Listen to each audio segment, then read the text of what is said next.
ఆర్పి సిసోడియా గారు, సిసిఎల్ఏ గౌరవనీయురాలు జయలక్ష్మి గారు, గౌరవ secretaries to government, head of the departments, district collectors and other senior officers.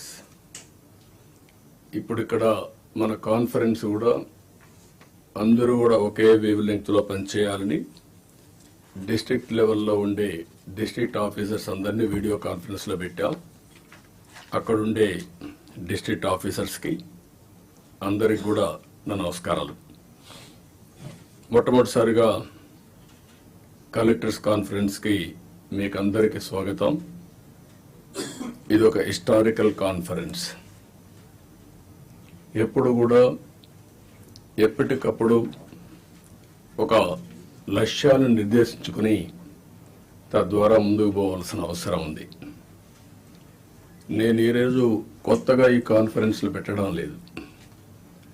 95లో నేను ముఖ్యమంత్రి అయినప్పటి నుంచి ఇది 4th టైం సీఎం అయిన తర్వాత విధిగా కలెక్టర్స్ కాన్ఫరెన్స్లు పెట్టి ఏం చేయాలనేది ఒక డైరెక్షన్ ఇవ్వడం కానీ కలెక్టివ్ రెస్పాన్సిబిలిటీ గుర్తు చేస్తూ ముందుకెళ్ళాం. ఇప్పుడే మిత్రులు మాట్లాడారు. ఈరోజు మనం కాన్ఫరెన్స్ ఒక చరిత్ర తిరగ రాయబోతుంది. అదే సమయంలో మనందరూ ఒకటి గుర్తుపెట్టుకోవాల్సిన అవసరం ఉంది. 5 ఏళ్లకు మునుపు ఒక కాన్ఫరెన్స్ పెట్టారు. కొంతమందికి ఉండే ఆఫీసర్లకి, సీనియర్ ఆఫీసర్లకి అందరికీ జ్ఞాపకం ఉంటుంది. అదే ప్రజావేదికలో కలెక్టర్స్ కాన్ఫరెన్స్ పెట్టి ఆనాటి ముఖ్యమంత్రి ఈ కాన్ఫరెన్స్ అవుతానే ఈ బిల్డింగ్ కూలగొడతామని అనౌన్స్ చేసి విధ్వంసానికి శ్రీకారం చుట్టాడు. అక్కడ నుంచి 5 ఏళ్లు అన్ని రంగాల్లో ఒక రంగంలో మిగలలేదు. నేను 4వసారి ముఖ్యమంత్రి అయిన తర్వాత ఫస్ట్ టైం నేను ముఖ్యమంత్రి అయ్యాను. ఇబ్బందులున్నాయి, ఆర్థిక ఇబ్బందులున్నాయి, కానీ ఆఫీసర్లో మొరేల్ చాలా హైగా ఉంది. అప్పుడు ఆ రోజు జరిగింది కాస్తో కోస్తో ఇన్ఎఫిషియన్సీ, లేకపోతే కొంత కరప్షన్. ఇప్పుడు అట్లా కాకుండా విధ్వంసం, పనిచేసే ఆఫీసర్లందరినీ పక్కన పెట్టడం, ఆఫీసర్లు కూడా బ్లాక్మెయిల్ చేయడం, ఒకటి కాదు అన్నీ కలిసి ఈరోజు ఈ స్టేజ్కి నేను ఎప్పుడూ చూడనంత ఒకటి బ్రాండ్ ఏపీ దెబ్బతినింది. ఆఫీసర్ల యొక్క మనోభావాల్ని దెబ్బతీశారు. ఢిల్లీకి పోతే ఒకప్పుడు Andhra bureaucracy one of the best bureaucracy, మీరు గుర్తుపెట్టుకోవాలి. ఇక్కడి నుంచి పోయిన ఐఏఎస్ ఆఫీసర్స్ సక్సెసివ్ 3-4 ఐటీ సెక్రటరీలు అయ్యారు కంటిన్యూగా. ఇక్కడ నుంచి పోయినటువంటి ఫైనాన్స్ సెక్రటరీస్ ఆర్బీఐ గవర్నర్లు అయ్యారు. ఇక్కడి నుంచి పోయిన వాళ్ళు కేంద్రంలో కీలక బాధ్యతలు వహించారు.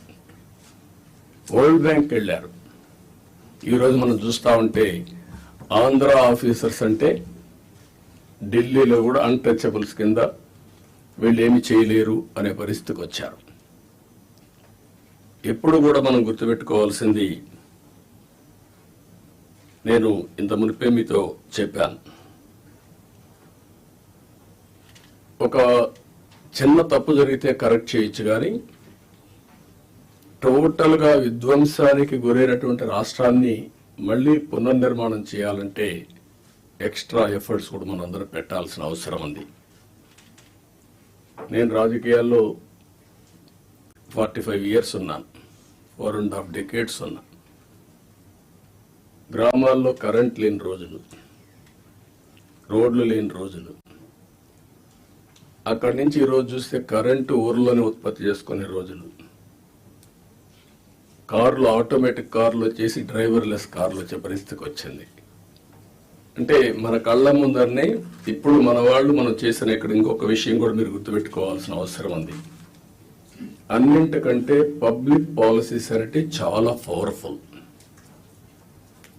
మనం తీసుకునే నిర్ణయాల ద్వారా రాష్ట్ర భవిష్యత్తుని, భావితరాల భవిష్యత్తుని మార్చే శక్తి పబ్లిక్ పాలసీస్కి ఉంటుంది. దానికి ఎగ్జాంపుల్ మీరు చూసినప్పుడు 1991 ఆర్థిక సంస్కరణలు. ఆర్థిక సంస్కరణలు రాకమునుపు ఇదే దేశం, ఇదే అడ్మినిస్ట్రేషన్, ఇదే ప్రజలు. కానీ బిఫోర్ మీరు చూస్తే భారతదేశం 2%, 3% గ్రోత్ రేట్. అదే ఆర్థిక సంస్కరణలు వచ్చిన తర్వాత కాంపిటేటివ్ ఎకానమీకి దోహదం చేశాం. అక్కడి నుంచి ఈరోజు 2047కి సూపర్ పవర్గా తయారయ్యే అవకాశాలున్నాయి. 5th లార్జెస్ట్ ఎకానమీకి వెళ్ళాం. బై 2029 3వ లార్జెస్ట్ ఎకానమీకి రీచ్ అవుతాం. నా లెక్క ప్రకారం అయితే గట్టిగా పనిచేస్తే అందరం డెడికేషన్తో పోతే 2047కి ప్రపంచంలో నెంబర్ 1 ఎకానమీగా ఉంటాం. లేకపోతే బై డిఫాల్ట్ 3rd ఉంటాం. కష్టపడితే కొద్దిగా 2ndకు వస్తాం. నేను ఎందుకు ఈ విషయం చెప్పానంటే ఆర్థిక సంస్కరణలు వచ్చిన తర్వాత first mover advantage technology adopt చేసుకున్నాం మనం ఇండియన్స్. మనకు ఒక హిస్టారికల్ అడ్వాంటేజెస్ కూడా ఉన్నాయి, ఓసారి మిస్ అవుతూ ఉంటాం. ఆ హిస్టారికల్ అడ్వాంటేజ్ మీరు అందరూ చూసినప్పుడు మనం మ్యాథమెటిక్స్లో చాలా స్ట్రాంగ్, 0 కూడా మనమే కనిపెట్టాం. బ్రిటిష్ వాళ్ళు ఇంగ్లీష్ మనకు వదిలిపెట్టి వెళ్ళారు. కోహినూర్ డైమండ్ కూడా తీసుకెళ్లారు, కానీ ఇంగ్లీష్ మాత్రం తీసుకుపోలేకపోయారు. మన జీవన శైలిలో భాగమైపోయింది ఇంగ్లీష్ అనేది. ఈ 2 డెడ్లీ కాంబినేషన్ ఇన్ఫర్మేషన్ టెక్నాలజీకి. దాన్ని అందిపుచ్చుకున్నాం రైట్ టైంలో. ఈరోజు హైదరాబాద్ నగరాన్ని మీరు నాలెడ్జ్ సిటీని మీరు చూస్తున్నారు. ఎప్పుడైతే ఇదే ఆఫీసర్లు ఇప్పుడు కొంతమంది ఇక్కడ కూడా ఉన్నారు, 1995లో ప్రారంభించాం. 9 ఏళ్లలో బెస్ట్ ఎకో సిస్టమ్ క్రియేట్ చేశాం. తర్వాత వచ్చిన పాలకులు ఎవరు కూడా విధ్వంసం చేయలేదు కాబట్టి ఇప్పటికి కూడా దాని ఫలితాలు ప్రజలు ఎంజాయ్ చేసే పరిస్థితికి వచ్చారు. అదే సమయంలో 3వది మీరు గుర్తుపెట్టుకోవాల్సింది యంగ్స్టర్స్ అనేది డెమోగ్రఫిక్ అడ్వాంటేజ్ ఇండియాకు వచ్చింది. ప్రపంచంలో ఉండే అన్ని దేశాల్లో డెమోగ్రఫిక్ డిసడ్వాంటేజ్, ఏజింగ్ ప్రాబ్లం వచ్చింది. దీంతో ఆంటర్ప్రెన్యూర్స్ గా తయారయ్యారు. ఈ రోజు ప్రౌడ్గా నేను చెప్పగలుగుతున్నాను, ప్రపంచం మొత్తం హైయెస్ట్ పర్ క్యాపిటల్ ఇన్కమ్ సంపాదించే వాళ్ళు ఇండియన్స్, అందులో 33% తెలుగు వాళ్ళు. అంటే ఒక ప్రభుత్వం యొక్క విధానం, ఆ రోజు మనం తీసుకున్న పబ్లిక్ పాలసీ 25 ఏళ్లలో మనం ఊహించని పరిణామాలు, ఊహించని ప్రగతిని మనం సృష్టించే పరిస్థితికి వచ్చాం. ఇవన్నీ గతంలో చేసిన పనులు ఎందుకు గుర్తు చేస్తున్నానంటే ఈరోజు మీరు చేయబోయే పని భవిష్యత్తులో ఒక చరిత్ర సృష్టించే పరిస్థితి వస్తుంది. ఇప్పుడే మిత్రులు చెప్పినట్టు మేము ఈ 5 ఏళ్లలో ఒకరిద్దరుగా అందరం సఫర్ అయ్యాం. ఎన్ని విధాల సఫర్ కావాలో అన్ని విధాల సఫర్ అయ్యాం. అయితే మా కమిట్మెంట్ మాత్రం ఎట్టే పరిస్థితుల్లో ఏమీ చేయలేదని నిరూపించుకున్నాం. అందుకే ఈసారి ప్రజలు మీరు చూస్తే ఒక హిస్టారికల్ మ్యాండేట్ ఇచ్చారు. నేను చాలా సంవత్సరాలుగా రాజకీయాల్లో ఉన్నాం, కానీ తెలుగుదేశం పార్టీ వచ్చి కూడా 43 ఏళ్ళు అయింది. కానీ ఈసారి ఇచ్చిన మ్యాండేట్ చూస్తే ఎప్పుడూ రానంత మ్యాండేట్, ఒక హిస్టారికల్ మ్యాండేట్ ఇచ్చారు. అదే సమయంలో యాస్పిరేషన్స్ కూడా విపరీతంగా ఉన్నాయి. మీరు ఈ విషయం ఆల్ ఆఫీసర్స్ ఈ కలెక్టర్ కాన్ఫరెన్స్ లో మనం గుర్తుపెట్టుకోవాల్సిన అవసరం ఉంది. మేము ఆ రోజు ఒకే మాట చెప్పాం, నేను కానీ పవన్ కళ్యాణ్ గారు కానీ, మమ్మల్ని నమ్మండి, ప్రజలు గెలవాలి. ప్రజలు గెలవాలంటే ఎన్డీఏ మాకు ఓట్లు వేయాలి. ఈ రాష్ట్రాన్ని పునర్నిర్మాణం చేస్తామని మేము హామీ ఇచ్చాం. పూర్వ వైభవం తీసుకొస్తామని హామీ ఇచ్చాం. ప్రజలు గెలిచారు, మమ్మల్ని గెలిపించారు. కానీ ఈరోజు పునర్నిర్మాణం చేయాలంటే గడిచిన 40 రోజులుగా, అంటే 50 రోజులు అయిపోయింది, ఇంకో 10 రోజుల్లో 60 రోజులు అవుతుంది. కానీ చాలా సమస్యలు ఉన్నాయి. ఈ కలెక్టర్స్ కాన్ఫరెన్స్ రాష్ట్ర పునర్నిర్మాణానికి అంకితమైన భావంతో పోవడానికి ఒక దశ దిశ నిర్దేశించే సమావేశంగా ఉంటుంది. ఒక హిస్టారికల్ కాన్ఫరెన్స్గా ఉంటుంది. ఈ విషయం మీరందరూ గుర్తుపెట్టుకోవాల్సిన అవసరం ఉంది. డ్యామేజ్ అయిన బ్రాండ్ని రివైవ్ చేసుకోవాలి. అదే సమయంలో మళ్ళీ ఆంధ్ర అడ్మినిస్ట్రేషన్ అంటే వన్ ఆఫ్ ది బెస్ట్ అడ్మినిస్ట్రేషన్గా మనం నిరూపించుకోవాల్సిన అవసరం ఉంది. ప్రజావేదిక ఉంటే అక్కడ పెట్టేవాళ్ళం. ఈరోజు బయట పెట్టడం ఇష్టం లేక ఆ రోజు కాన్ఫరెన్స్ హాల్ కట్టుకున్నాం. అక్కడ ఇది కూడా ఆ రోజు కట్టిన కాన్ఫరెన్స్ హాలే మళ్ళా ఇక్కడ పెట్టుకునే పరిస్థితికి వచ్చాం. 5 ఏళ్లు ఒక్క కలెక్టర్స్ కాన్ఫరెన్స్ పెట్టలేదు అంటే అడ్మినిస్ట్రేషన్ ఏ దిశగా నడిచిందో మనం గుర్తుపెట్టుకోవాల్సిన అవసరం ఉంది. ఇది ఒక ఆనవాయితీ. ఒక బెస్ట్ ప్రాక్టీస్ ఉన్నప్పుడు ఎవరు అధికారంలో ఉన్నా ప్రజలకు మంచి జరగాలంటే అలాంటి బెస్ట్ ప్రాక్టీసెస్ కూడా కాపాడుకుంటూ ముందుకు పోవాల్సిన అవసరం ఉంది. రాబోయే 3 నెలలకు ఒక్కసారి మనం కలెక్టర్స్ కాన్ఫరెన్స్ పెట్టుకుందాం. అయితే ఈ కలెక్టర్స్ కాన్ఫరెన్స్ కూడా గంటల తరబడి ఉండదు, రోజుల తరబడి ఉండదు, క్విక్గా ఉంటుంది. నేను కూడా టైం చూసుకుంటున్నా. నాకు ఇచ్చిన 30 నిమిషాలు నేను కూడా పూర్తి చేయాల్సిన అవసరం ఉంది. ఈ మధ్య మీరందరూ చూస్తూ ఉంటారు, నేను మీటింగ్కి వచ్చినప్పుడు అర్ధ గంట 45 నిమిషాలు 1 అవర్, మ్యాక్సిమం పెద్ద మీటింగ్ ఉంటే 1.5 అవర్. ఒక్క నిమిషం లేట్ అయినా నేను లేచి వెళ్ళిపోతున్నా. ప్రిపేర్ అయ్యి రాకపోతే వాళ్ళకే చెప్పేసి you are not up to the mark, మళ్ళీ రమ్మంటున్నా. ఒక జవాబుదారీతనంతో పనిచేయాల్సిన అవసరం ఉంది. ఇక్కడ జిఎస్టిపి మీరందరూ కూడా గుర్తుపెట్టుకోవాలి. కొన్ని శాఖలు రాష్ట్ర అభివృద్ధికి దోహదం చేస్తాయి. ఎక్కడైతే జిఎస్టిపి రాష్ట్ర ఆదాయానికి కోరిలేషన్ ఉంటుంది. అభివృద్ధి జరిగితే ఆదాయం వస్తుంది, ఆదాయం వస్తే సంక్షేమ కార్యక్రమాలు చేస్తాం. ఈ విషయాన్ని కూడా మీరు గుర్తుపెట్టుకోవాల్సిన అవసరం ఉంది. పబ్లిక్ సాటిస్ఫాక్షన్, అభివృద్ధితోనే పబ్లిక్ సాటిస్ఫాక్షన్ ఉండదు. ఆ విషయం కూడా గుర్తుపెట్టుకోవాలి. అభివృద్ధి చెయ్యాలి, ప్రజలకు మెచ్చే పాలన ఇవ్వాలి. అది ఒక ముఖ్యమంత్రో, ఒక డిప్యూటీ సీఎంఓ, ఒక మంత్రో కాదు. ఇక్కడి నుంచి లాస్ట్ మైల్లో ఉండే లాస్ట్ ఫంక్షనరీ కూడా, ఆర్ లాస్ట్ మైల్లో ఉండే పొలిటికల్ ఫంక్షనరీ కూడా ఈ ప్రభుత్వ ఇమేజ్ని నిర్దేశిస్తారు. ఈ విషయం మీరు గుర్తుపెట్టుకోవాలి.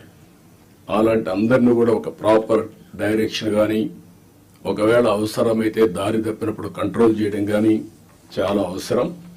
అందుకని మీ అందరినీ అది కూడా నేను రాబోయే రోజుల్లో మనందరి బాధ్యత యాజ్ ఎ లీడర్, నా రెస్పాన్సిబిలిటీ అందరి పర్ఫార్మెన్స్ అనలైజ్ చేసుకొని రైట్ మ్యాన్ రైట్ పొజిషన్లో పెట్టి తద్వారా మెరుగైన పాలన ప్రజలకు అందించడం ఒక చీఫ్ మినిస్టర్గా, ఒక డిప్యూటీ చీఫ్ మినిస్టర్గా మా బాధ్యత. దానికి మేము కట్టుబడి ఉంటాం. దాన్ని కూడా ఎప్పటికెప్పుడు అనలైజ్ చేసుకుంటాం. నాతో సహా నా పర్ఫార్మెన్స్ అనలైజ్ చేసుకోవడం. అందుకే ఏమాత్రం బేషజా లేకుండా పవన్ కళ్యాణ్ గారు ఒక మాట అన్నారు, నేను ఇంకా నేర్చుకుంటానని. నేర్చుకోవడం అనేది అనునిత్యం చేయాల్సిన పని. Learning and delearning is a continuous process in life. మీరు నేర్చుకుంటే ముందుకెళ్తారు, నేర్చుకోకపోతే అక్కడి నుంచే డిట్రియేషన్ స్టార్ట్ అవుతుంది. ఈ విషయం కూడా మీరు గుర్తుపెట్టుకోవాల్సిన అవసరం ఉంది. ఇక్కడ కలెక్టర్స్ జనరల్గా ఐఏఎస్ కావడం ఒక కళ. ఐఏఎస్ అయిన తర్వాత కలెక్టర్గా పనిచేయడం అనేది మీ క్యారియర్లో ఒక పెద్ద డ్రీమ్. ఇది మ్యాక్సిమం 40-35 సంవత్సరాలు మీ లైఫ్లో ఒక 3 ఏళ్ళు, నేనైతే 5-6 ఏళ్ళు కూడా పెట్టేవాడిని బాగా పనిచేస్తే. ఎందుకంటే I want to give that stability to administration. ఇప్పుడు కూడా అది ఉంటుంది, గుర్తుపెట్టుకోండి. మీరు పని చేయకపోతే మాత్రం గ్యారంటీ లేదు. Don't mistake me. As long as you are delivering, I want to encourage stability in administration. అదే సమయంలో ఈ 3 సంవత్సరాల నుంచి 5-6 సంవత్సరాల్లో మీరు చేసే పని, మీరు కలెక్టర్స్గా ఉన్నప్పుడు మీ జీవితంలో మీకు ఎప్పుడూ గుర్తుండే ఒక బెస్ట్ డేస్. ఈ విషయం ఆల్ కలెక్టర్స్ గుర్తుపెట్టుకోవాలి. మిగిలిన అందరికీ అన్ని పనులు చేయడానికి కొన్ని ఇబ్బందులు ఉంటాయి, కానీ ఏ పని వచ్చినా మానవతా దృష్టితో మీరు ఆలోచించి పరిష్కారం చేసే అవకాశం, పరిష్కారం చేపించే అవకాశం జిల్లా అడ్మినిస్ట్రేషన్లో కలెక్టర్స్కి ఉంటుంది. ఆ విషయం మీరు గుర్తుపెట్టుకోవాల్సిందిగా మిమ్మల్ని కోరుతున్నా. మీరు అనుకుంటే ఒక మార్క్ క్రియేట్ చేసుకోవచ్చు మీకోసం. అలాంటి collector one of the best collector. ఇటీవల మేము ఎప్పుడు ఇలాంటి కలెక్టర్ని చూడలేదు అని ఒక మార్క్ క్రియేట్ చేసుకునే పరిస్థితి వస్తుంది. దానికి మీరందరూ కూడా ఈ రోజు నుంచి ఆ సంకల్పం చేయడమే కాకుండా దాన్ని సాధించడం కోసం పనిచేయాల్సిందిగా నేను మిమ్మల్ని కోరుతున్నా. రెండోది, నేను ముందే చెప్పాను, 2014 ఆ రోజు బైఫర్కేషన్లో కొన్ని ఇబ్బందులు వచ్చాయి. కానీ ఆ బైఫర్కేషన్ నుంచి కంటే కూడా 2019-24 అడ్మినిస్ట్రేషన్ వల్ల చాలా నష్టపోయాం. ఈరోజు మనం ఒకసారి చూస్తే 10 లక్షల కోట్ల రూపాయలు అప్పు, 7 వైట్ పేపర్స్ పబ్లిసైజ్ చేశాం. ఎక్కడ చూసినా ఒక అడ్మినిస్ట్రేషన్ అంటే, ఒక పరిపాలన అంటే సమస్యల్ని పరిష్కారం చేసి ప్రజలకు మెరుగైనటువంటి జీవన ప్రమాణాలు ఇవ్వాల్సిన అవసరం ఉంది. కానీ మొన్నే మీరు చూశారు ఎంత దారుణం అంటే, ఎక్కడికి పోయినా నేను పార్టీ ఆఫీస్కి వెళ్తే 3 గంటలు నాన్ స్టాపబుల్ పిటిషన్లు తీసుకుంటే ఒక 4,000 నుంచి 5,000 పిటిషన్లు వచ్చాయి. 5,000 పిటిషన్లో సగం పిటిషన్లు ల్యాండ్ రిలేటెడ్ ఇష్యూస్ వచ్చాయి. అంటే భూ సమస్యలే 50%. ఎవరు తప్పిది? ఎప్పుడు నా 14 సంవత్సరాల సర్వీస్లో కానీ ఇంత విధ్వంసం, ఇంత భూ కబ్జాలు, ఇంత 22A మిస్యూజ్ చేయడం ఎప్పుడూ నేను చూడలేదు. ఇప్పుడు ఏ రికార్డు చూసినా సస్పిషన్తో చూసే పరిస్థితి వస్తూ ఉంది. అంతవరకు వెళ్ళిపోయే పరిస్థితి వచ్చింది. అందుకే ఫస్ట్ క్యాబినెట్లోనే మేము ఏదైతే ల్యాండ్ టైటిలింగ్ యాక్ట్ ఉందో దాన్ని రద్దు చేశాం. సర్వేను కూడా హోల్డ్లో పెట్టాం. ఆ సర్వే కూడా ఇప్పుడే రెవెన్యూ మినిస్టర్ చెప్పినట్టు ఎవడు ఊహించినటువంటి సర్వే రాళ్లు, దానికి కూడా Galaxy granite, one of the best granite. భూమిలో పూడ్చే రాయికి ఇంట్లో వేసుకునే ఒక ఫ్యాన్సీ గెలాక్సీ గ్రెనైట్ పెట్టి దాని మీద ఫోటో వేసుకోవాలని ఆలోచన వచ్చిందంటే ఎంత దుర్మార్గమైన ఆలోచన అర్థం చేసుకోవాల్సిన అవసరం ఉంది మనందరం. ఇది సివిలైజ్డ్ వరల్డ్ ఎవరు క్షమించరు ఇవన్నీ. అలాంటివి చేశారు. ఇంకొక పక్కన పట్టాదారు పాస్ పుస్తకాల్లో ఫోటోలు వేసుకోవడం. ఇట్ ఈస్ ఏ గవర్నమెంట్, ఇది అథారిటీ. పట్టా ఇచ్చేది నేనెవలా, ముఖ్యమంత్రిగా ఈరోజు ఉంటాను. కానీ తరతరాలుగా తల్లి వాళ్ళ యొక్క పేరెంట్స్ కానీ పూర్వీకులు కానీ సంపాదించిన కష్టార్జితం అలాంటి దాని మీద ఫోటోలు వేసుకోవడం ఇవన్నీ జరిగాయి. ఇవన్నీ కూడా నేను మిమ్మల్ని కోరేది ఒకటే కోరుతున్నా, అవన్నిటికీ ఫుల్ స్టాప్ పెట్టాల్సిన అవసరం ఉంది. ఒక న్యూ ఓరియంటేషన్తో మీరందరూ ముందుకు పోవాల్సిన అవసరం ఉంది. మళ్ళీ సంపద సృష్టించడం, సంక్షేమాన్ని సిన్సియర్గా అమలు చేయడం, ఇవన్నీ జరగాలంటే మళ్ళా వినూత్నంగా ఇప్పుడు డబ్బులు కూడా లేవు. నేను ఒకటే చెప్పాను, వినూత్నంగా ఆలోచించడం. నేను మొదటిగా మీకు జ్ఞాపకం చేస్తున్నా, ఒకప్పుడు రోడ్లకు డబ్బులు ఉండేటివి కాదు. ఆ రోజు వినూత్నమైన ఆలోచనే BOT రిఫార్మ్స్లో వచ్చినటువంటిది. అందులోనే public private partnership. Different angles తీసుకెళ్ళాం.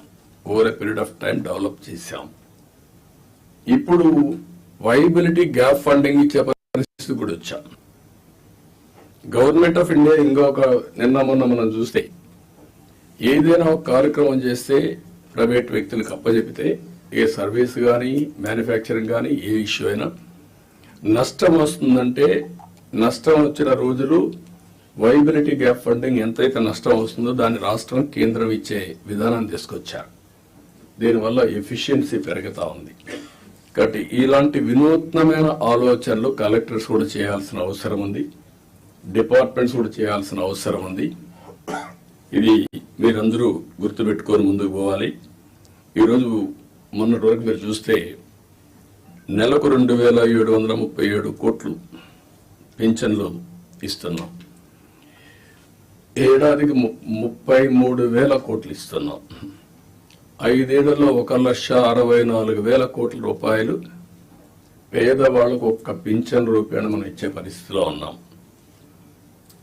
నేను ఇక్కడ మిమ్మల్ని అందరినీ ఒకటే కోరుతున్నా, 2,50,000 కోట్ల రూపాయలు డీబీటీ ఇచ్చామని ఒక్క బటన్ నొక్కడం తప్ప ఎప్పుడు వాళ్ళపై డైరెక్ట్ గా పరామర్శించింది లేదు. రెండోది, ఏ ఫంక్షన్ పెట్టినా మనుషులను తీసుకొచ్చి బలవంతంగా తీసుకొచ్చి పెద్ద పెద్ద మీటింగ్లు పెట్టి ఇబ్బందులు పెట్టిన సందర్భాలు ఉన్నాయి.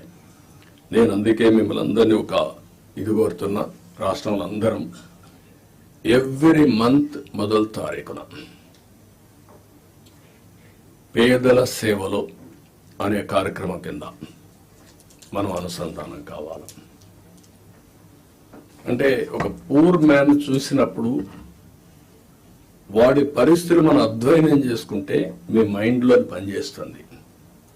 అక్కడి నుంచి మనం అనునిత్యం ఆలోచించాల్సింది, ఏం చేస్తే పేదరికం పోతుందో మీరు ఆలోచించాలి.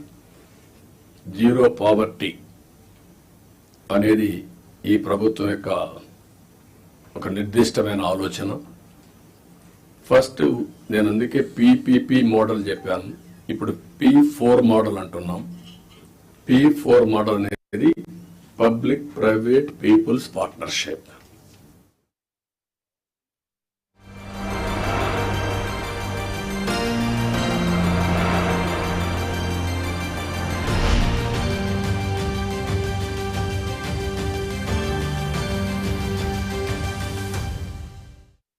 లలిత వారి శ్రావణం ప్రత్యేక ఆఫర్. అన్ని బంగార నగలపై తరుగులో 1% తక్కువండి. డైమండ్ జ్యువెలరీకి క్యారెట్ కు 5,000 తక్కువండి. ఇతర షోరూంల ఆఫర్లతో పోల్చి చూడండి. నగలు అలాగే కొనాలండి. మీకు వార్తలు అందించేదెవరు? రాజకీయ నాయకుల, వ్యాపారవేత్తల, విద్వేషం చిమ్మేవాళ్ల, లేక జర్నలిస్ట్ల? వాస్తవాల కోసం స్వతంత్రను వీక్షించండి.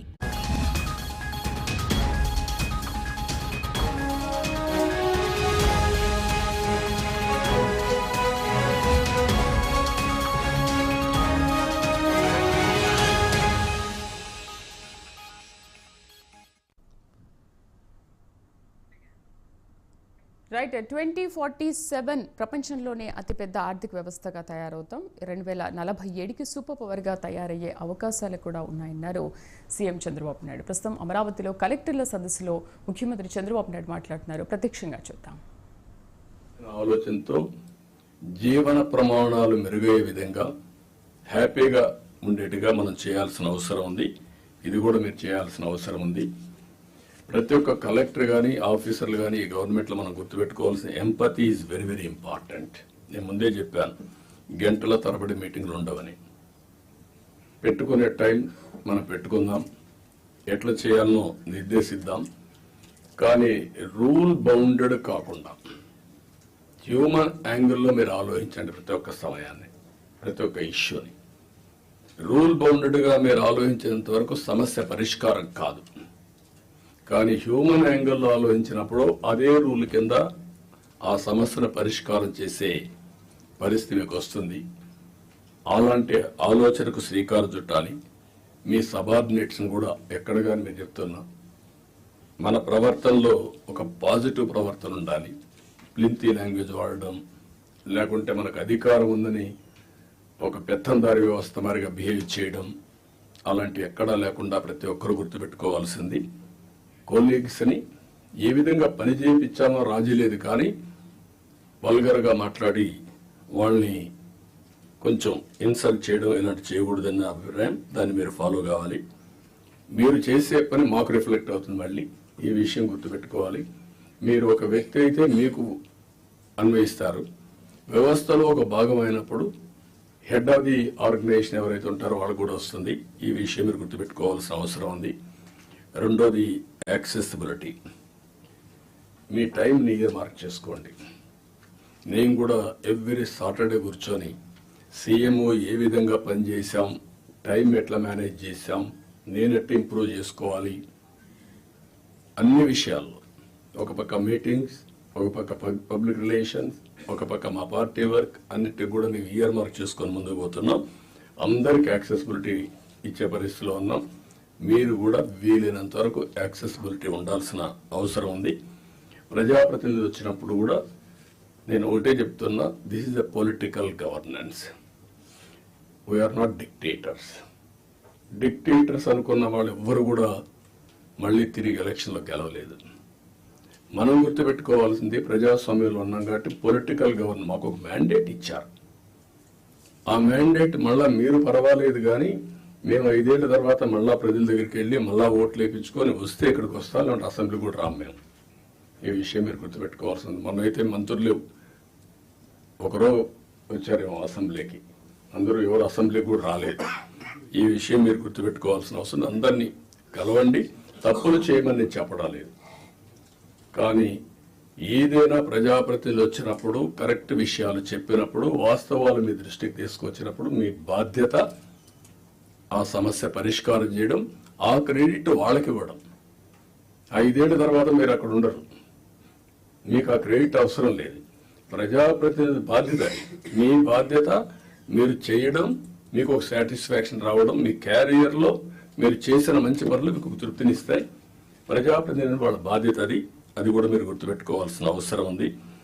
రెండోది లీడర్షిప్ అండ్ ఓనర్షిప్. గవర్నమెంట్ చేసే ప్రతి ఒక్క ప్రోగ్రామ్ని మీరు ఓనర్షిప్ తీసుకోవాలి. యూ టు ఓన్ చేసుకున్నప్పుడు మీకు వచ్చే ఇంపాక్ట్ డిఫరెంట్గా ఉంటుంది. అది కూడా మీరు చేయాల్సిన అవసరం ఉంది. ఎఫెక్టివ్గా, ఎఫిషియెంట్గా స్టాండర్డ్ ఆపరేషన్ ప్రొసీజర్స్ అన్నీ మీరు చేసుకొని, ఎక్కడికక్కడ కీ పర్ఫార్మెన్స్ ఇండికేటర్స్ ఇవన్నీ కూడా తయారు చేసుకొని మీరు ముందుకు పోవాల్సిన అవసరం ఉంది. నేను ముందే చెప్పాను, 3 నెలలకు ఒకసారి నేను కూడా ప్రతి ఒక్కరిని ఒక అసెస్ చేసుకుంటాం. ఆ అసెస్ చేసుకున్నాం కాబట్టి మొన్న ఎలక్షన్లో మాకు విన్నబిలిటీ కానీ హిస్టారికల్ మ్యాండేట్ వచ్చింది. నేను తప్పు చేసినా కరెక్ట్ చేసుకుంటూ వచ్చాం. అంటే మీకు కూడా ఇది నేను గైడ్ చేస్తున్నా, అది కంపల్సరీగా మీరు చేయాల్సిన అవసరం ఉంది. ఎక్కడికక్కడ సింపుల్ గవర్నెన్స్ ఉండాలి, ఎఫెక్టివ్ గవర్నమెంట్ ఉండాలి. Simple government, very simple. నేను అందుకే మొన్న వచ్చినప్పుడు చెప్పాను, నేను వచ్చినప్పుడు పరదాలు కట్టడం, చెట్లు నరికేయడం, రెడ్ కార్పెట్లు వేయడం, స్కూల్స్ క్లోజ్ చేయడం, బలవంతంగా మొబిలైజ్ చేయడం, నేను పోతూ ఉంటే మనుషులందరూ నిలబెట్టేయడం ఒక అర్ధగంట, this are all not required. మేము కూడా మాకు ఒక హోదా వచ్చింది ప్రజలకు సేవ చేయడానికి. ఆ సర్వీస్ చేయడంలో ప్రజలకు ఇన్కన్వీనియన్స్ కలిగించడం కరెక్ట్ కాదు. నేను పోలీసులు కూడా పదే చెప్పాను, అది తూచా తప్పకుండా పాటిస్తాం. మీరు కూడా పోయినప్పుడు కలెక్టర్ పోతా ఉంటే, ఇప్పుడు కొత్తగా ఎమ్మెల్యేలు కూడా సైరన్ పెట్టారు, వాళ్ళు కూడా సైరన్ వేసుకొని వెళ్ళిపోయే పరిస్థితికి వచ్చారు. అంటే ఇవన్నీ కూడా ప్రజల్లో మనకు తెలియకుండా మన మీద ప్రజా వ్యతిరేకత బిల్డప్ అయ్యే పరిస్థితి తెచ్చుకుంటున్నాం. నేను అందరినీ కంట్రోల్ చేస్తున్నా. అడ్మినిస్ట్రేషన్ టోటల్గా ఒక సర్వీస్ మూడ్లో పోవాలి తప్ప ఒక అధికారాన్ని చలాయించే మూడ్లో పోవడం మాత్రం కరెక్ట్ కాదని మీ అందరూ కోరుతున్నా. ఇంకొక పక్క టెక్నాలజీ బాగా వచ్చింది, పోలీసులు కూడా అదే సాయంత్రం చెప్పబోతున్నాను. విజిబుల్ పోలీసింగ్ ఉండాలి, ఇన్విజిబుల్ పోలీస్ ఉండాలి. వీళ్ళు ఎక్కువ కనపడతారు, ఎఫెక్టివ్నెస్ తక్కువ ఉంటుంది. ఇది ఎప్పటి నుంచో నేను చెప్తున్నా, దానికి కూడా మనం శ్రీకారం చుట్టాలి. మీకు కూడా అన్నీ కూడా మీరు గుర్తుపెట్టుకోవాలి. చాలా సిస్టమ్స్ వచ్చేసాయి. నేను ఆ రోజు పెట్టినటువంటి 15,000 కెమెరాలు పెట్టిన రాష్ట్రంలో. ఒకటి తప్పు చేస్తే ఇంకొకటి తప్పించుకోవడానికి వీలు లేకుండా మొత్తం ఒక 10 మినిట్స్లో పట్టుకునే పరిస్థితి తీసుకొచ్చాం. కానీ అవన్నీ ఎక్కడికి పోయినా నాకే తెలియదు. నేను నాకు వేరే వాళ్ళు చెప్తా ఉంటే ఆలోచిస్తున్నా. ఇప్పుడు నేను కూడా ఇవన్నీ సెర్చ్ చేస్తున్నా. ఒకప్పుడు ఈ గవర్నెన్స్ అన్నీ పోయినాయి. తర్వాత రెండు ఈ విషయాలే కాకుండా మీరు అందరూ గుర్తుపెట్టుకోవాల్సింది, physical and virtual model is the reality today. మీరు మాలుమూరు గ్రామంలో కూర్చొని బెస్ట్ కంపెనీ క్రియేట్ చేసి గ్లోబల్గా తీసిపోయే రోజులు వచ్చేసాయి. మీకు కావాల్సింది నాలెడ్జ్ కావాలి, అదే సమయంలో మీరు అది చేయగలిగే రిప్లికేషన్ చేసే నాయకత్వం కావాలి, టెక్నాలజీ కావాలి. ఇవి ఉంటే ఏమైనా చేసే పరిస్థితి వస్తుంది.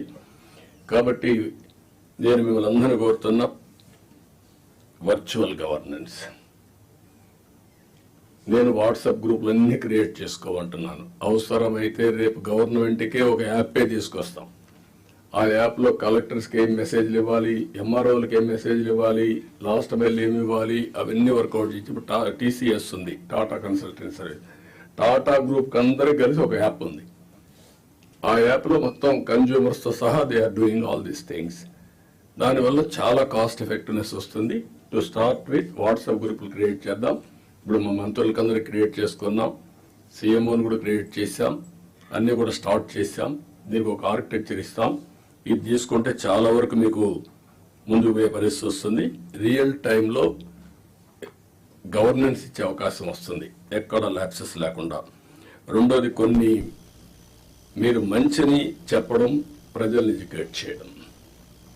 చెడు వచ్చినప్పుడు అది వాస్తవాన్ని తెలిసినప్పుడు మీరు కరెక్ట్గా సాక్ష్యాధారాలతో సహా చెప్పాల్సిన బాధ్యత జిల్లా అడ్మినిస్ట్రేషన్ ఉంది. Over a period of time గవర్నమెంట్లో ఒక ఐఎన్పిఆర్ క్రియేట్ చేసుకున్నాం మనం. What for? ఒక అడ్మినిస్ట్రేషన్లో ఎక్కడికక్కడ చేసి తప్పులు కానీ వచ్చినప్పుడు దాన్ని కరెక్ట్ చేయడానికి ఇన్ఫర్మేషన్ బ్రాడ్కాస్టింగ్ పెట్టుకున్నాం. ఇప్పుడు కూడా జిల్లాలో వింగ్స్ ఉన్నాయి. మీరు కూడా ఇది గుర్తుపెట్టుకోవాల్సిన అవసరం ఉంది. మొన్న నేను చూశాను బట్టిప్రోల్లో పోలీసులు అక్కడ చిన్న 2 గ్రూపులకు గొడవ జరిగితే వాళ్ళు అక్కడి దోచుకుంటే దానిపైన ఇమీడియట్ గా తెలుగుదేశం వాళ్ళు కొట్టారు, ఎస్ఐ చొక్కా పట్టుకున్నారు, కాలర్ పట్టుకున్నారు అనేసే పరిస్థితికి వచ్చారు. మీరు చూడండి ఎంత క్లియర్ గా. అంటే ఇంకా దీనికి ఏం చెప్పాలని వీళ్ళకి అర్థం కాదు.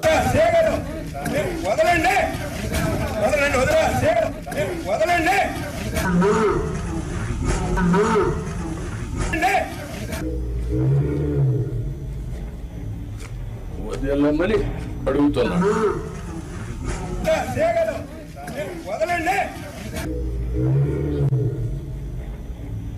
ఓకే, దెన్ అది చొక్కా పట్టుకున్నట్టు చిత్రీకరించడం. అది రైట్ టైంలో చెప్పకపోతే ఇప్పుడు కొంత ఫేక్ ఫెలోస్ అంతా వచ్చేసి సోషల్ మీడియాని మిస్యూజ్ చేసి ఇష్టానుసారంగా ఇలాంటి వేసే పరిస్థితికి వచ్చారు. మనం మీరు చూశారు. ఈ గవర్నమెంట్ చాలా క్లియర్గా ఉన్నాం, పొలిటికల్ విక్టిమైజేషన్ చెయ్యం. అదే సమయంలో తప్పు చేసిన వాడిని మాత్రం వదిలిపెట్టాం. And I very clear on that. మళ్ళీ జీవితంలో తప్పులు చేయాలంటే భయపడాలి ప్రజాస్వామ్యంలో.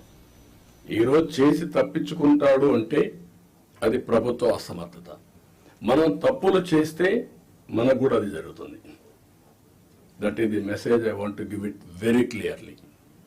మీకు కూడా క్లారిటీ ఇస్తున్నాను. ఏ తప్పు చేసినా వదిలిపెట్టం, కానీ పొలిటికల్ విక్టిమైజేషన్ మాత్రం ఉండదు. మనం మాట్లాడుతూ 36 మందిని చంపేశారని ఢిల్లీకి పోయి ధర్నాలు చేశారు. మేము అసెంబ్లీ అడిగాం, ఆ 36 పేర్లు ఇవ్వండి. 36 మంది చంపేసి ఎఫ్ఐఆర్ ఉంటుంది కదా, ఎఫ్ఐఆర్ ఇవ్వండి, నేను యాక్షన్ తీసుకుంటా. ఇంతవరకు ఇవ్వాలి. అంటే రాజకీయాలు కూడా మారాయి. ఆ విషయం మీరు గుర్తుపెట్టుకోవాలి. రాజకీయ నాయకులు పేపర్ పెట్టుకొని, టీవీ పెట్టుకొని, సోషల్ మీడియాలో తప్పుడు ప్రచారం చేసి గవర్నమెంట్ ని సెబటైజ్ చేసే పరిస్థితికి వస్తున్నారు. ఇది అన్టాలరబుల్. నేను I very clear on that. How to handle, will educate people. చట్టపరంగా కూడా యాక్షన్ తీసుకుంటాం. ఎవరిని కూడా ఎక్కడ కూడా వదిలిపెట్టే పరిస్థితి ఉండదు. ఆ విషయం మీరు గుర్తుపెట్టుకోవాల్సిందిగా నేను కోరుతూ, ఇది మీరు నోటీస్ చేసుకోవాలి. ఎంత పని చేసినా, కష్టపడి పని చేసినా ఆ ఫలితాలు రాకుండా విష ప్రచారం చేయడం మొదలు పెడితే మనకి ఇబ్బందులు వస్తాయి. అది కూడా గుర్తుపెట్టుకొని ఎక్కడిక్కడ కౌంటర్ చేయడం అన్నీ చేయాల్సిన అవసరం ఉంది. ఇంకొక పక్కన 2047 గవర్నమెంట్ ఆఫ్ ఇండియా ఒక విజన్ డాక్యుమెంట్ తయారు చేశారు. మనం కూడా పేరేం పెట్టాలని ఆలోచిస్తున్నాం. వికసిత ఆంధ్రప్రదేశ్ లేకపోతే ఇంతకుముందు స్వర్ణ ఆంధ్రప్రదేశ్ పెట్టాం. ఏదైనా సరే అక్టోబర్ 2వ తారీఖున మన విజన్ డాక్యుమెంట్ మనం రిలీజ్ చేస్తున్నాం. మీతో ఆ నీతి ఆయోగ్ వాళ్ళందరూ కూడా వచ్చి మాట్లాడతారు. దీన్ని మీరు కూడా ఒక ఇది తయారు చేసుకోవాలి. డిస్ట్రిక్ట్ విజన్ డాక్యుమెంట్ తయారు చేయాలి. For ever it will be remembered. I'm telling you. నేను 25-30 ఏళ్ళ మునుపు తయారు చేసినటువంటి విజన్ 2020 అందరూ ఎగతాళి చేశారు. దేశంలో first time who had done that experiment. Today everybody is talking about vision. ఇప్పుడు మీరు చేసే విజన్ 2047 ఆ డిస్ట్రిక్ట్కి మీకు ఎప్పటికీ సాటిస్ఫాక్షన్ ఉండేట్టుగా, ప్రొఫెషనల్ సాటిస్ఫాక్షన్ ఉండేగా ఉంటుంది. కాబట్టి మీరు దీన్ని తయారు చేయడంలో ముందు ఉండాలి. సెప్టెంబర్ 20కి 100 రోజులు అవుతుంది. 100 రోజులు నేను టార్గెట్ పెట్టుకున్నాం. అందరూ కూడా 100 రోజుల్లో ఏం చేయబోతున్నారు మీరు కూడా చేస్తున్నారు. ఇప్పటికే మేము ఒక 5 సిగ్నేచర్లు పెట్టాం. ఇప్పుడే ఎక్స్ప్లెయిన్ చేశారు. 7 వైట్ పేపర్స్ రిలీజ్ చేశాం. రైట్ మ్యాన్ రైట్ ప్లేస్లో పెట్టడానికి ప్రయత్నం చేశాం. ఎవరైనా తప్పులు చేసిన వాళ్ళు తప్ప మిగిలిన వాళ్ళందరినీ రైట్ మ్యాన్ రైట్ ప్లేస్లో పెట్టడానికి ఒక కలెక్టర్సే కాదు, ఆఫీసర్లే కాదు, కడకు మంత్రులు కూడా మేము వీలైనంత వరకు మా మంత్రివర్గాన్ని కూడా దాన్ని ఎస్టాబ్లిష్ చేసుకున్నాం. మెరిట్కి ప్రాధాన్యత ఇచ్చి మేము సూపర్ 6 హామీలు ఇచ్చాం. దానికి కమిట్ అయి ఉన్నాం. ఈ నెల మళ్ళీ అన్నా క్యాంటీన్ 15 ఓపెన్ చేస్తున్నాం. మిగిలినటన్నీ కూడా ఉండే ప్రత్యేకమైన పరిస్థితుల దృష్ట్యా ఎక్కడికక్కడ ఎప్పుడెప్పుడు ఏ కార్యక్రమం చేయాలనో వీళ్ళని తొందరగా ఆ కార్యక్రమాలు చేయడానికి కూడా ముందుకు పోతున్నాం. ఎన్నికల మేనిఫెస్టో అందరి దగ్గర ఉంటుంది. ఫైనాన్షియల్ ఉన్నాయి, నాన్ ఫైనాన్షియల్ ఉన్నాయి. నాన్ ఫైనాన్షియల్ అన్ని కంప్లీట్ చేయాల్సిన బాధ్యత యంత్రాంగం పైన ఉంది. అది కూడా మీరు గుర్తుపెట్టుకోవాల్సిందిగా నేను కోరుతున్నా.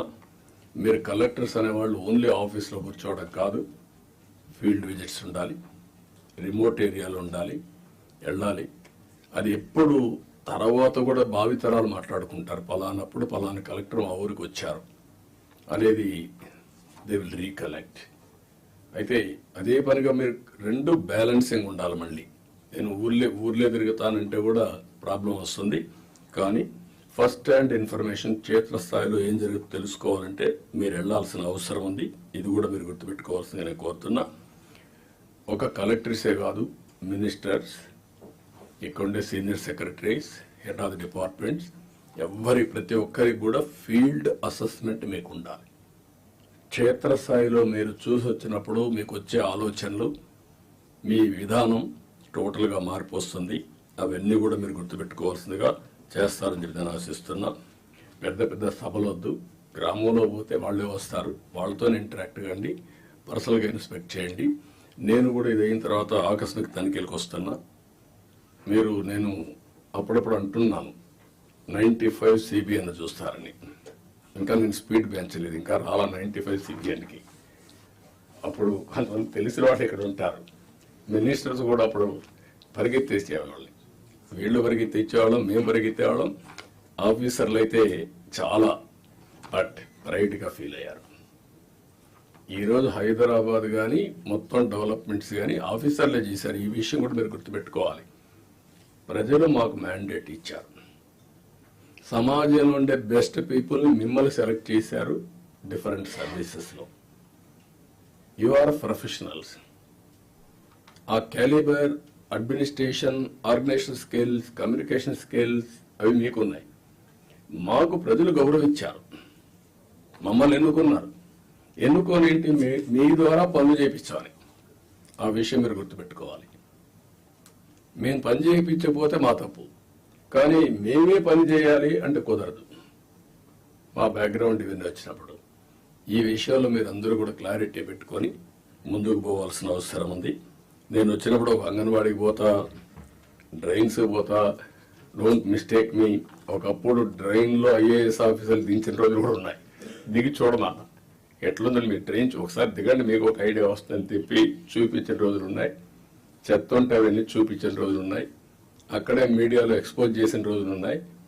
తర్వాత అంత హార్ష్గా నేను పోలేదు, కానీ దట్ వర్ ది డేస్. కానీ అదే మరి హైదరాబాద్ని బిల్డ్ చేయడం కూడా వీళ్ళే బిల్డ్ చేశారు. ఐటీ కూడా వీళ్ళే చేశారు. అది ఈరోజు మనకు ఒక ఔటర్ రింగ్ రోడ్డు కావచ్చు, ఆలోచనలన్నీ వీళ్ళ ద్వారానే వచ్చాయి. ఈ విషయం మీరు గుర్తుపెట్టుకోవాల్సిందిగా నేను కోరుకుంటూ, ఫైనల్గా ఇప్పుడే పవన్ కళ్యాణ్ గారు చెప్పినట్టు ఫ్యామిలీ కనీస అవసరాలు ఏమేం కావాలి will guide you. Current, toilet, లేకపోతే గ్యాస్, ఈ మినిమం అవసరాలు ఇన్ఫ్రాస్ట్రక్చర్ ఏముందో అన్ని ఇండ్లకు ఇచ్చే బాధ్యత రావాలి. Number 2, village street lights, cement roads, drains, waste management, దీని మీద కూడా మీకు క్లారిటీ రావాలి. ఇవన్నీ కూడా సిస్టమ్ స్వచ్ఛ భారత్ రిపోర్ట్ నేనే ఆ రోజు ఇచ్చాం. ఇంకా కూడా వింగ్ ఉంది, గవర్నమెంట్ ఆఫ్ ఇండియా కూడా చేస్తున్నారు. దాన్ని లాజికల్గా తీసుకుపోవడంలో ఇంకా మనం ఇది చేశాం. Last time waste energy plants తీసుకొచ్చాం, ఒక 2 ఆపరేషన్కి వచ్చాయి, మిగిలిన రాకుండా పైన వదిలేశారు. ఆ రోజు ఏదైతే వేస్ట్ నుంచి సంపద, విలేజ్లో కాంపోస్ట్ తయారు చేయడానికి పెట్టాం, రీసైక్లింగ్ పెట్టాం, అవన్నీ కూడా డిస్మాండిల్ చేశారు. అవన్నీ చేసి ఒక పరిశుభ్రమైన గ్రామాలుగా తయారు చేయడం. 3వది అక్కడి నుంచి లాజిస్టిక్స్, కమ్యూనిటీ లాజిస్టిక్స్, విలేజ్ నుంచి మార్కెట్ ప్లేస్కి, ఎయిర్పోర్ట్కి, రైల్వే స్టేషన్కి, ఇంపార్టెంట్ సిటీస్కి మన హెడ్ క్వార్టర్స్ వేటుగా రోడ్లు వేసుకోవడం, ఇవన్నీ చేయాల్సిన అవసరం ఉంది. ఎయిర్పోర్ట్ డెవలప్ చేసుకోవడం, పోర్టు డెవలప్ చేయడం, రైల్వే స్టేషన్లు ఇంకా ఎంతవరకు చేయగలదో చేసుకోవడం, ఇవన్నీ చేయాల్సిన అవసరం ఉంది. ఇవన్నీ చేసి టూరిజానికి కూడా ఎక్కువ ప్రాధాన్యత ఇవ్వాలి, ఎక్కువ ఎంప్లాయ్మెంట్. నేను ఇక్కడ మీకు ఒకటే చెప్తున్నా, ఫైనల్గా మీ అందరికీ job creation is our priority. ఎంత పెట్టుబడులు పెట్టారు అనే దానికంటే ఎంతమందికి ఉపాధి క్రియేట్ చేసామని చాలా ముఖ్యం. ఇది మీకు గుర్తుపెట్టుకోవాల్సిన అవసరం ఉంది. Zero poverty, P4 is our policy. అది అసాధ్యం కాదు, ఈ టెక్నాలజికల్ ఏజ్లో జరగాలి. 3వది డెమోగ్రఫిక్ మేనేజ్మెంట్. ఉండే యువతను ఎట్లా ఉపయోగించుకుంటాం, భవిష్యత్తులో ఏజింగ్ ప్రాబ్లం రాకుండా ఇప్పటి నుంచి ఏం చేయాలి అనేది డెమోగ్రఫిక్ మేనేజ్మెంట్ కూడా చేయాల్సిన అవసరం ఉంది. లింకింగ్ ఆఫ్ రివర్స్, దేశంలోనే లింకింగ్ ఆఫ్ రివర్స్ కావాలి. ఒకవేళ దేశంలో కాకపోయినా మన రాష్ట్రంలో లింకింగ్ ఆఫ్ రివర్స్ మనం చేసి డ్రౌట్ ప్రూఫ్ స్టేట్గా తయారు చేయడానికి ఎవ్రీ ఎకరాకు నీళ్ళు ఇచ్చే విధంగా మనం కానీ చేయగలిగితే ఎకానమీ ఆటో పైలట్లు వెళ్తుంది. ఆ విషయం మీరు దీనివల్ల ఎన్విరాన్మెంట్ బ్యాలెన్స్ అవుతుంది. ఇప్పుడు సోలార్ విండ్ వచ్చింది, ఇది కూడా వస్తే మీరు ఊహించినటువంటి జీవన ప్రమాణాలు పెరిగే పరిస్థితి వస్తుంది. ప్రోడక్ట్ పర్ఫెక్షన్, మీరు ఏ పని చేసినా ఎంత పర్ఫెక్ట్గా చేయగలుగుతున్నాం, ఎస్ఓపి, టెక్నాలజీ, ప్రోడక్ట్ స్ట్రెంగ్త్, ఇవి కూడా ఇది. అదే మరి స్కిల్ సెన్సెస్, ఇది కోర్ ప్రోగ్రామ్. ఎట్టి పరిస్థితుల్లో దీన్ని కూడా చేయాల్సిన అవసరం ఉంది. లాస్ట్కి వచ్చే కొందికి district level GSDP, mandal level GSDP, project management unit at every district కూడా ఇస్తాం మీరు మేనేజ్ చేసుకోవడానికి. మీరు ఒక ట్రెడిషనల్ కలెక్టర్స్గా కాకుండా ఇన్నోవేటివ్గా మీరు పనిచేసే పరిస్థితి రావాలి. నేను చెప్పిన ఇవన్నీ కూడా గుర్తుపెట్టుకొని work hard, work smart, think global best practices, act accordingly. ఈ అవకాశం వస్తే అవకాశాన్ని ఉపయోగించుకొని మీరు ముందుకు పోవాల్సిన అవసరం ఉంది. దయచేసి ఇవన్నీ మీరు గుర్తుపెట్టుకొని ఏం చేయాలో చేయాల్సిందిగా నేను కోరుకుంటూ, ఏదైనా ఉంటే మళ్ళీ మనం మాట్లాడుకుందాం. With this I wish all the best for all collectors career. This is the brightest time, inspiring period. We are all here. ఒకప్పుడు చేయాలంటే చేయలేము, అవకాశం ఉండేది కాదు. ఇప్పుడు ఏది కావాలంటే అది చేసే అవకాశం ఉంది. అలాంటి లీడర్షిప్ కూడా ఇక్కడ ఉంది. మీ ముందుండే లీడర్షిప్ అంతా కూడా మీరు ఏం చేయాలన్నా వద్దనకుండా ఇంకా ఎంకరేజ్ చేస్తాం. కాబట్టి ముందుకు పోవాల్సి కోరుకుంటూ అందరికీ నమస్కారాలు, ధన్యవాదాలు. థ్యాంక్ యూ అని అంటాం. Thank you, sir, for your inspirational and motivating words to the district collectors. So, with the permission of the Honorable Chair, sir, our sessions will start now, sir. First will be the Vision Andhra Pradesh 2047, sir. And you, I sir. request Shri Piyush Kumar, Principal Secretary to Government Planning and Finance, to take over the session. Thank you, sir, for very inspiring, motivating speech for starting our work, sir. As we embark upon this journey for setting priorities of the new government, it is important